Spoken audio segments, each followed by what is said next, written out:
Hello and welcome back to my channel. My name is Erica, the author of the blog The Simple Home Place, and today I wanted to share with you the makeover of this vintage side table.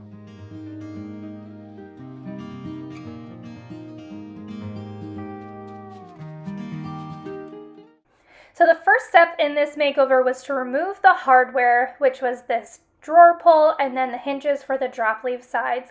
And just a quick little background on this piece. I found this at a local antique / consignment store, and I got it for about $55, which I thought was a really great deal, considering that it is solid maple and it is vintage. I don't know exactly when it was manufactured, but the company is Conant Ball, and they were in business from the late 1800s to 1980. So it's definitely vintage, but it was a really solid piece, and overall I really liked it. But the top was coming off. So then the second step that I did was to strip down all the finish. I'm using oven cleaner here. What's great about oven cleaner is it's pretty mess free and it works really great. So you just spray a really thick layer on all the places that you want to strip and then leave it on for about 30 minutes and that's it. And so my goal with this was to strip it down to bare wood and then go from there. So after you've let that oven cleaner sit for 30 minutes, then I'm just using a rubber spatula to scrape off as much of that finish as I can. I ended up doing this twice to really get as much as I possibly could off. You could use any other stripper that you want, citrus strip. I really don't love citrus strip. Maybe I'm not very well versed in it, but this works really great, and it's really inexpensive. I think if you get the great value oven cleaner from Walmart, it's $3 or $4 a can. I ended up using 1.5 cans, and I probably could have used 2 on this, but it is what it is. So anyway, like I'm showing you here, I'm just cleaning it off, and then I let it dry a little bit, and now you can see a lot of that finish coming off, which was really satisfying. So this is how the table looked after I let it dry overnight. You can see I got most of the finish off, and I just think this grain is so beautiful, and it was covered up by that old finish. So then I took my new favorite tool, which is this carbide scraper, and it was just so satisfying to take off a lot of that finish. I would highly recommend this if you're going to be doing lots of different pieces or even a couple. It wasn't very expensive. And it really scraped off a lot. I mean, you can see the difference. It scraped off a lot of that finish.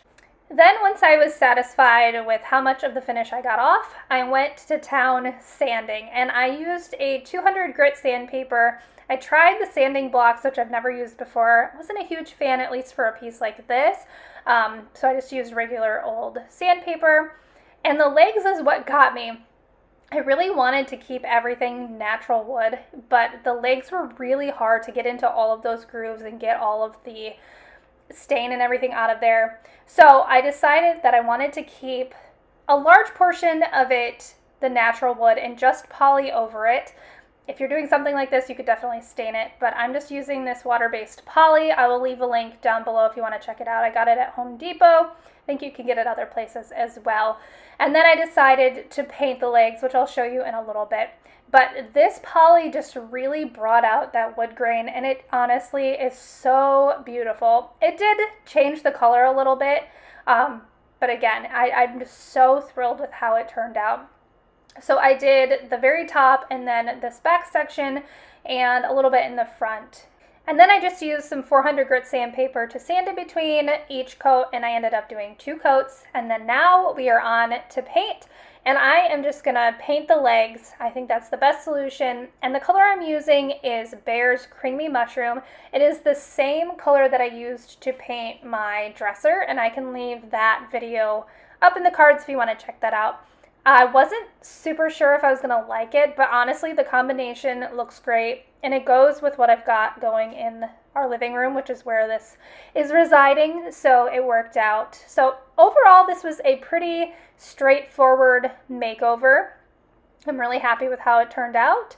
I decided to use this feed and wax to breathe some life back into this drawer because I didn't really do anything with the inside of the drawer. So I always think it's good to give it a little bit of some wax and just polish it up a little bit. But that was it. that was, like I said, it was pretty straightforward.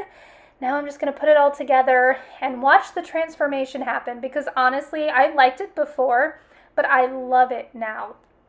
We can set stuff on it now, nothing is chipping, and I think it goes well in our living room. So if you like this tutorial or this makeover and you want to see more videos like this, be sure to subscribe to my channel. I make lots of videos like this, home decor, furniture, makeovers, things like that. But I want to thank you so much for being here. Thank you for taking the time to watch this video, and I will see you next time.